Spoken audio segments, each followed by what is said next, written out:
Sometimes, for no reason, you feel empty. Not sad, not tired, not angry, just empty, as if something is missing inside. You have everything you need: a roof, friends, activities. But the emptiness is there. It can come on a Sunday evening, after a good day, or in the middle of a party surrounded by people. You smile, you talk, but inside, it's silent. Many people experience this, and they feel guilty, weird, ungrateful. They tell themselves, I don't have the right to feel empty. Everything is fine. But today, I'm going to tell you something important. This emptiness is not a flaw. It's not a disease. It's a signal. It's trying to tell you something. And if you listen to it, it can become your best guide. George, this time you're touching a very intimate place. I feel empty quite often, especially in the evening when everything is quiet. I can have had a good day, seen friends, laughed. And suddenly when I get home, the emptiness settles in. I wonder, why am I not happy? What's wrong with me? Sometimes I try to fill the emptiness with food or TV shows or by calling someone, but it doesn't last. So yes, why do we feel empty sometimes, and how do we deal with it? First, know that what you're feeling is very human. Emptiness is not the absence of happiness. It's often the absence of meaning in the moment. Our society pushes us to always be busy, always connected, always productive. We almost never have real moments of silence. And when that silence comes, when nothing distracts us anymore, we feel this emptiness. But this emptiness is not an enemy. It's a space to breathe, to think, to reconnect with yourself. The problem is not the emptiness. The problem is that we are afraid of it. We run away. And by running away, we never understand what it's trying to tell us. But why does this emptiness come even when everything is going well? I shouldn't feel empty. I should be grateful, happy, and yet it's there. It's precisely because everything is going well that emptiness can appear. When you're in crisis, when you have an urgent problem, you are focused, active. Emptiness has no place. But when everything is calm, when you've checked all the boxes of normal happiness, work, hobbies, friends, a space remains. And that space is the space of deep meaning. What truly makes you feel alive? What is your reason for being? Not your job, not your obligations. What connects you to yourself? Many people live without ever asking themselves these questions. They fill their lives with activities, relationships, consumption. But the emptiness always comes back, because no external thing can fill an inner lack. Emptiness is the gap between what you live and what you truly need deep inside. It's not a lack of happiness. It's a lack of presence to yourself. So how do we become more present to ourselves? How do we listen to this emptiness without panicking? Imagine a room. Sometimes this room is full of furniture, objects, noise. You feel surrounded, busy. But in the evening, when everything is put away, when the noise stops, the room becomes empty. This emptiness can be uncomfortable. You want to turn on the TV, take out your phone, call someone. But if you stay in the emptiness, you start to notice things. The light coming through the window, the silence that lets you hear your own breath. This emptiness is not an absence. It's a space where something new can happen. You are the same. The inner emptiness is that quiet space. If you run from it right away, you'll never know what it contains. But if you stay, even for 5 minutes, you can hear what's really going on inside you. A forgotten desire, a small unspoken sadness, a need for rest, a call to create. Emptiness is not a problem to solve. It's a door to open. But I admit that I always want to fill this emptiness. I watch a show, I eat something, I scroll through social media. For a while, it feels better, but the emptiness comes back. That's the most common mistake. Trying to fill the emptiness with distractions. The problem is, these distractions are not real food for the soul. They are anesthetics. They numb the feeling of emptiness but don't cure it. Worse, the more you use distractions, the less you tolerate emptiness. You become dependent on constant occupation.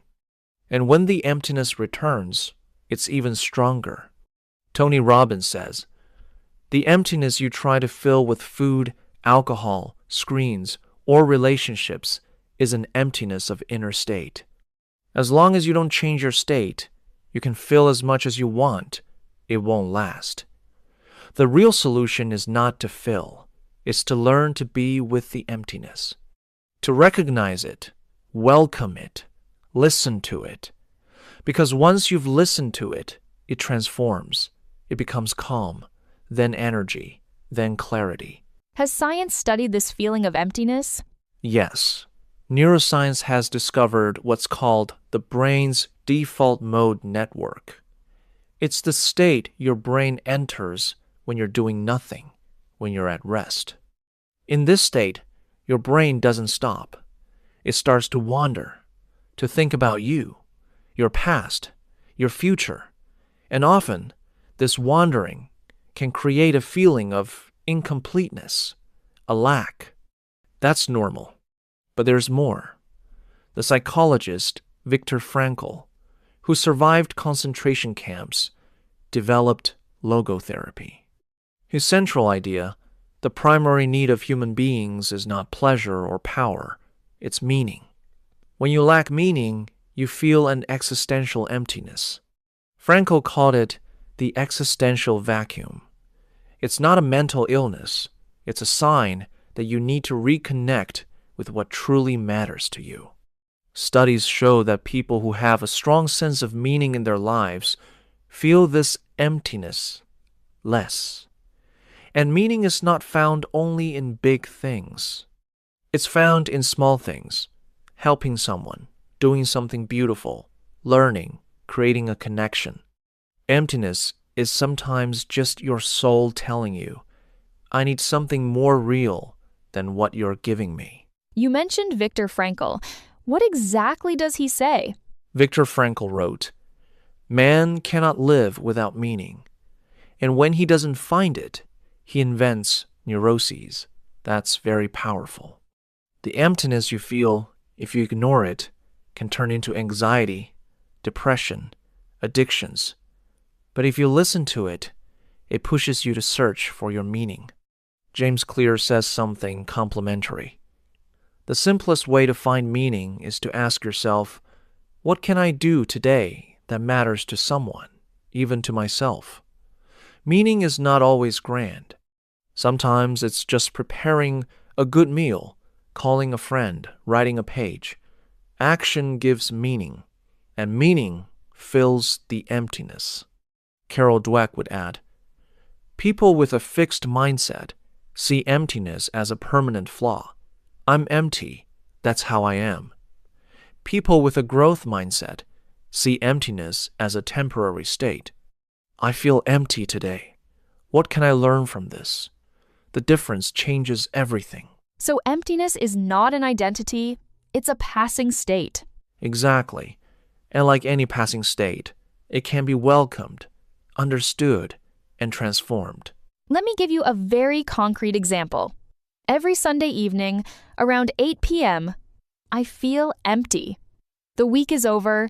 Tomorrow is work. I don't know what to do with myself. I wander around my apartment. I look at my phone, I change channels, I eat something. Nothing satisfies me, and I feel guilty for not enjoying my Sunday. This example is perfect. Let's break it down. Sunday evening is a dead time, the transition between the weekend and the week. This dead time, you don't fill it with activity, but you don't accept it either. So you float, you get restless, you feel empty. But what if you changed your perspective? What if this Sunday evening was a time for yourself? A time to reflect, to breathe, to gently prepare for the week. Instead of running from the emptiness, you could sit for 10 minutes, without phone, without TV. Listen to what you feel. Fatigue? A little anxiety about Monday? A desire to do something different with your life? The Sunday evening emptiness might be a signal. You need to slow down to refocus. I never thought of that. I thought emptiness was an anomaly, but maybe it's just a space I don't dare to occupy. Yes. And this space, you can occupy it with a small presence, not with an activity, just with yourself. Give me a concrete method to welcome emptiness when it comes, without panicking and without running away. Here's a 7-step method, silence method, with these steps. S. Stop running from the feeling. When emptiness arrives, don't distract yourself right away. Say to yourself, emptiness is here. I'm going to stop. Just stop. Don't reach for your phone. Don't turn on the TV. Pause. Identify where you feel it. Close your eyes for a moment. Where is this emptiness in your body? In your chest? In your stomach? What does it feel like? Heavy? Light? Cold? Just notice. L. Listen without judgment. Don't tell yourself, this is bad, or I shouldn't feel this. Just listen, as if the emptiness were a guest. Ask, what are you trying to tell me? Sometimes an answer comes, sometimes not. That's okay. E. Explore a possible need. Ask yourself, if this emptiness could speak, what would it ask for? Rest? Silence? A creative activity? A true connection with someone? A change in my life? Don't force an answer. Just explore. N. Note what you discover. Take a piece of paper or your phone's notes. Write one sentence. I feel emptiness in my chest. Maybe it needs rest. Putting words on it already makes it less scary. C. Calm yourself with breath. Take 5 slow breaths. Inhale through your nose, exhale through your mouth. Breathe like you're calming a child. The breath will soothe the anxiety that often comes with emptiness. E. Engage in one small action of presence. Choose a tiny, slow action that connects you to yourself. Drink a cup of tea while looking out the window. Stretch your arms. Touch a plant. Write 3 lines in a journal. No goal, no performance, just presence.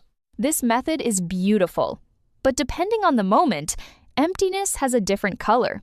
Sometimes it's emptiness after a success, sometimes emptiness in a crowd, sometimes emptiness from fatigue. Let's take these scenarios. Emptiness after a success. You worked hard, you reached your goal, and then nothing. A surprising emptiness. Why? Because the path was full of energy, of purpose. The arrival is silent. This emptiness tells you, you need a new goal, not to exhaust yourself, but to give you direction. Welcome this emptiness as a blank page. It's not asking you to run right away, just to choose the next direction. Emptiness in a crowd. You're surrounded by people, you laugh, you talk. Yet, an inner emptiness. This emptiness is often a signal of loneliness in the midst of others. It tells you need a real connection, not noise. A real connection can be a deep conversation with one person or a moment of shared silence. Don't be afraid to step away from the crowd to find what you need. Emptiness from fatigue. Not the physical fatigue that sleep cures, but mental and emotional fatigue. This emptiness is your body and mind saying stop. They don't want action, reflection, screens. They want real rest. Rest is not just sleeping. It's stopping doing, thinking, wanting. Allow yourself to be empty without guilt. Emptiness from boredom. Sometimes emptiness is just boredom, and boredom in our overstimulated society has become a disease. But boredom is precious. It's the soil of creativity. The best ideas often come from moments of boredom. So instead of running, stay in boredom. Let your mind wander. It will find something interesting. When I feel empty, I tend to define myself by it. I am someone empty, incomplete, and this identity weighs on me. That's one of the biggest confusions. You confuse the passing state with permanent identity. You are not your emptiness. You are the person who feels emptiness. That's very different. It's like the weather. You are not the rain. You are the person watching the rain. Emptiness is an inner weather. It passes. James Clear says, "Don't say, 'I'm useless.' Say, 'I made a mistake.' Don't say, 'I'm empty.' Say, 'I feel empty.'" Language changes identity. So train yourself to say, "I feel empty right now," not "I am empty." This small nuance changes everything.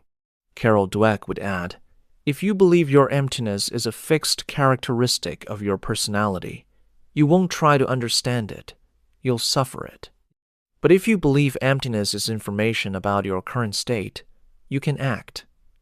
The identity of someone who welcomes their emotions is much truer and more useful than empty person. So I can tell myself, I am someone learning to be with my emptiness. That's a gentler identity. Yes, and this identity, you build it every time you apply the silence method. Every time you stay with emptiness without running, you vote for this identity. And one day, you'll realize that emptiness is no longer scary. It's just part of your inner landscape. George, this conversation has changed the way I see emptiness. I won't run from it like an enemy anymore. I'll try to welcome it, listen to it, learn from it. Maybe it has important things to tell me. Then remember this, Emma. Why do I feel empty sometimes? Because I'm human. Because I need meaning, not just activities. Because my soul is thirsty for silence, not just noise. Emptiness is not an enemy. It's a signal. It tells you, slow down, listen to yourself, reconnect. Don't fill it with distractions. Welcome it like a guest. It will leave when it has said what it needed to say. And you will never be the same, because you will know that this emptiness is the space where you, the real you, can finally breathe. I'm going to try. Tonight, if the emptiness returns, I won't pick up my phone. I'll sit down, breathe, and listen. Just listen. Do that, and you'll discover that emptiness is not empty at all. It is full of you.